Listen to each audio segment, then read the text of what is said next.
Hey, I'm Joel with Powerstance Import Export. Thanks for checking this video out. It is for an eBay listing, but if you happen to stumble across it through a random YouTube search or suggestion and you have any questions about these vehicles, don't hesitate. Give us a call at the number listed above, speak directly to me, or you can find us online, Facebook, Instagram, this YouTube channel, or even the eBay store at Powerstance Import Export. And please like and subscribe because we've always got new inventory coming in, which means new videos as well. We're a licensed used car dealer located right here in Oxford, Michigan, and we specialize in Land Rover Defenders and anything exotic 4x4 diesel that you can't get here in the United States. So if that's what you're into, check us out and enjoy the video.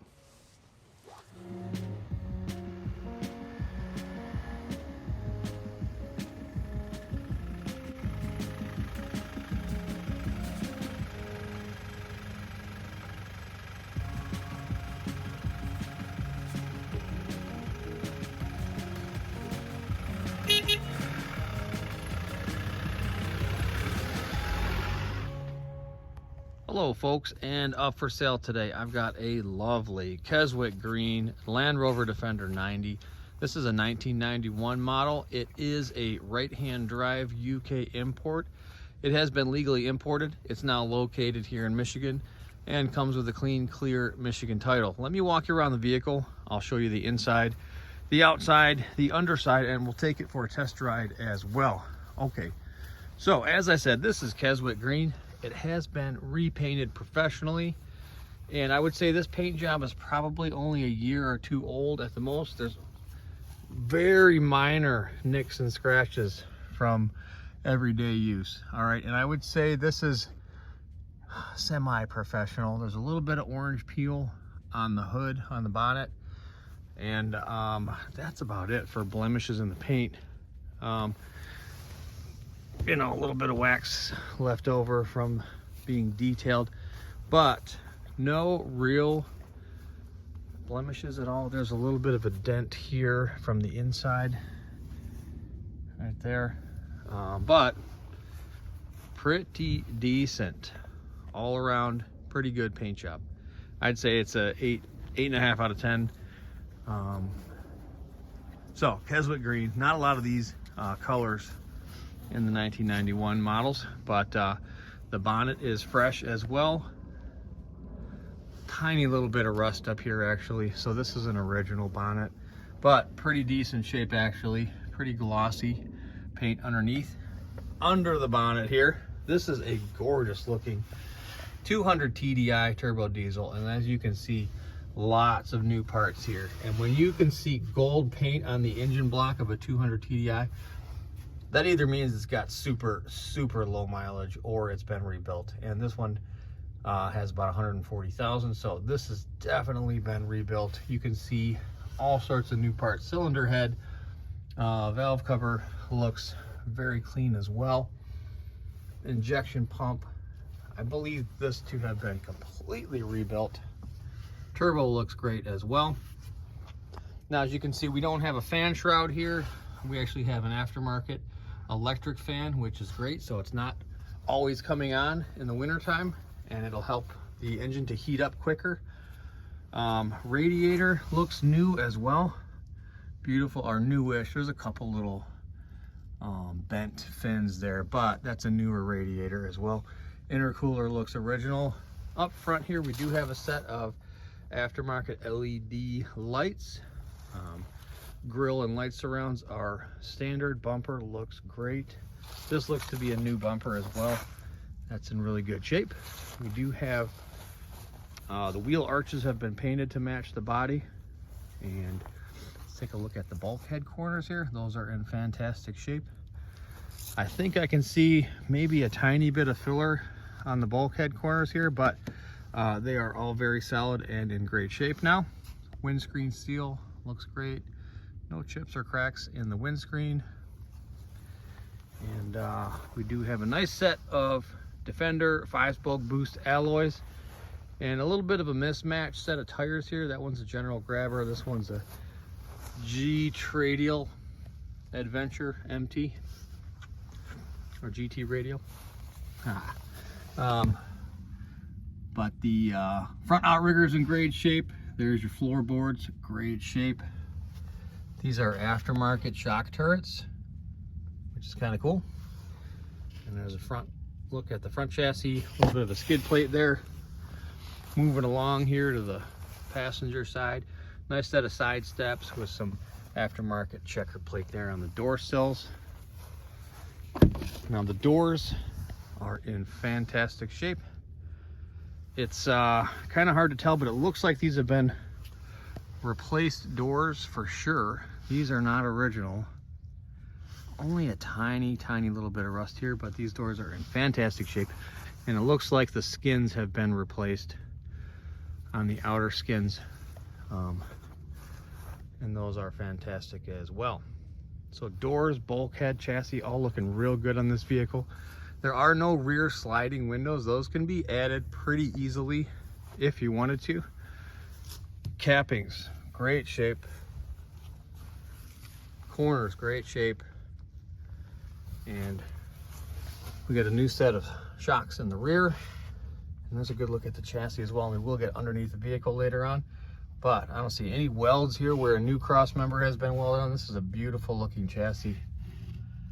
No rust there on the rear cross member. Fantastic. And here's a look at the outer side of the rear cross member. All good. The rear door, same shape. Okay, actually, tiny little bit of rust here by the door strike, but the frames, pretty decent shape. Slight surface rust on the bottom. Very minimal. So all three doors are in great shape. Now in the back here, it's a blank canvas pretty much. There's some aftermarket carpeting here on the walls to add for the sound deadening, but no headliner here in the rear and no benches. So you could put tools back here, put a platform and some sliders underneath here, or you could just put some seats in. Pretty easy to put benches in there. Spare mounted on the back. Rear window seals look good as well. Okay, same story on the driver's side. Beautiful looking paint, capping's good, wheel arch is good, tires, wheels good, chassis good.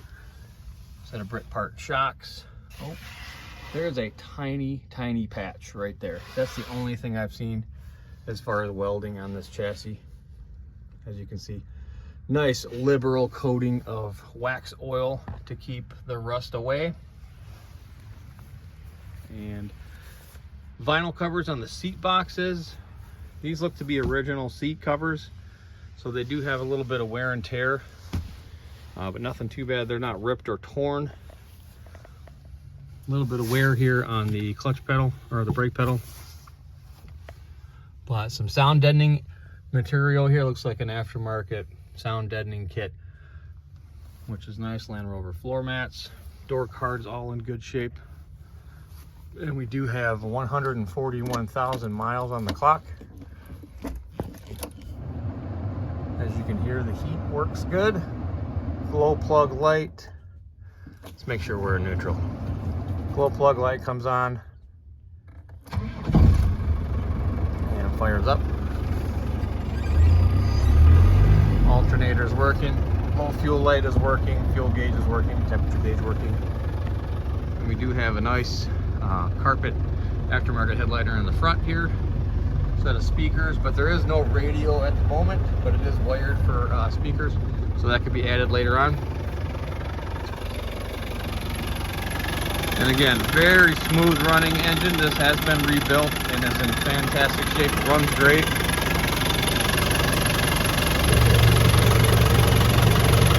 Oil looks good. No smoke or blow by or any blue smoke coming out of there. Very smooth running engine. I mean, very smooth. And no smoke out of the tailpipe either. And it is pretty cold out right now. So it is running fantastic. Okay, here we are in the rear of the vehicle. The 200 TDI does have rear drum brakes on the rear axle. And as you can see, the new hardware there on the shock bushings. Those are new. Springs look new to me there. Moving along here, rear axle looks nice and tidy. Rear ball joint, A-frame ball joint, does not look new to me, and those tend to go bad every once in a while. So very easy fix, but it doesn't seem to be slopping around or anything like that. So it's good for now. Rear springs, rear shocks on the driver's side as well look good, and the chassis, there's a good look at the bottom of the chassis. Very solid, really good shape.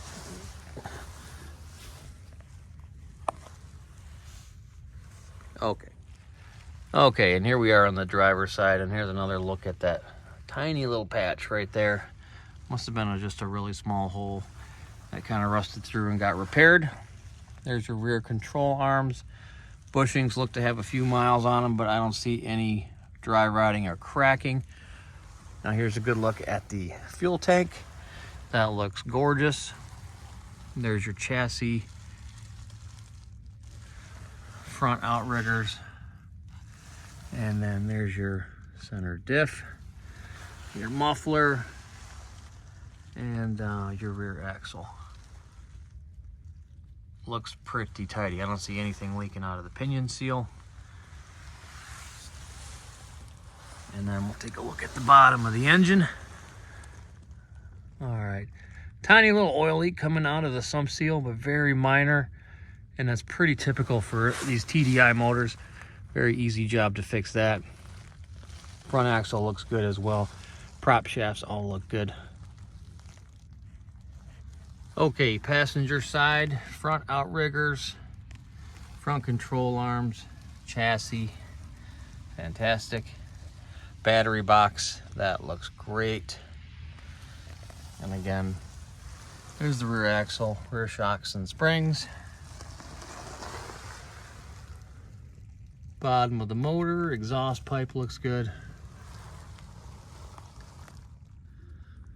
And up front here, dust covers on the rotors, that's good. Swivel seals, they look to be pretty decent. Maybe a tiny little bit of seepage, but nothing dripping or anything like that. Front bushings look good. Nice little skid plate on the front axle, no dripping out of the fill plug.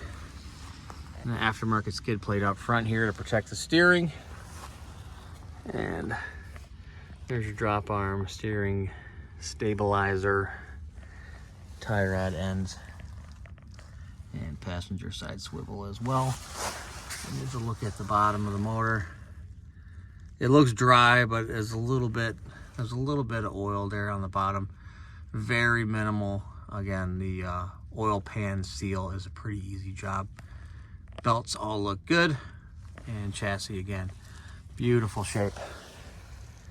The dumb irons up front all look good. Okay, so if you've made it this far in the video, I would say you're probably interested in the vehicle, or you're a friend of mine that's just deciding to support my channel, which thank you very much. But statistically, most people view about 3 to 4 minutes. So if you got this far, you're probably interested in the vehicle. Let me tell you why I would buy this vehicle. Number one, the chassis is in great shape. Number two, it's a great color, Keswick green, one of my favorite colors for a Land Rover, and a fresh paint job. Number three, rebuilt 200 TDI motor that runs fantastic. And number four, I guess, why would I buy it? Because it's a Defender. All right, folks, it's a Defender. These are sweet. I love these vehicles. That's why I sell them. Okay, so let's take her down the road. I'll show you how sweet it is. First gear, second gear, third gear. All right, gearbox is super solid. I don't hear any clunking in the gear changes, which means the splines on the center diff are good. The splines on the axles are good. The drive flanges are good. So no slop at all. And the suspension feels nice and smooth. This is a pretty bumpy dirt road, and it's just kind of soaking up the bumps. All right, so there we are in fourth gear. This is like cruising mode. Okay. Yeah, it is hitting a few potholes. A little bit of noise coming out of the there's a rock. No, that was the license plate. License plate just fell off. I'll go get it later. Going uphill in 4th gear, no problem. Now let's downshift into 3rd gear.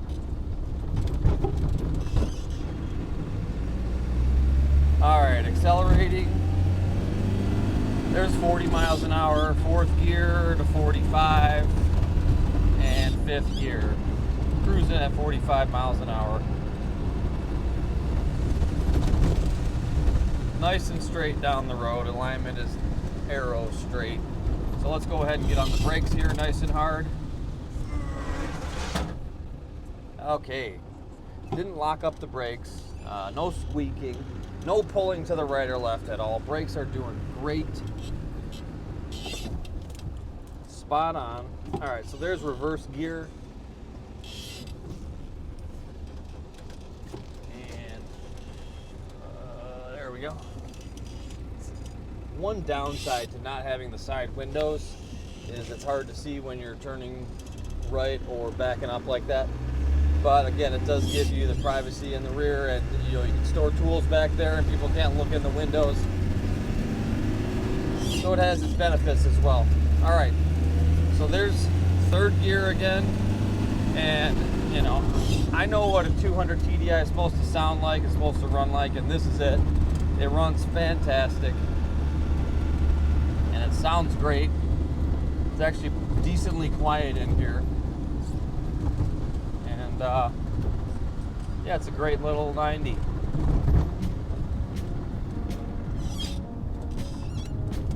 Ooh, another beauty of a sunset.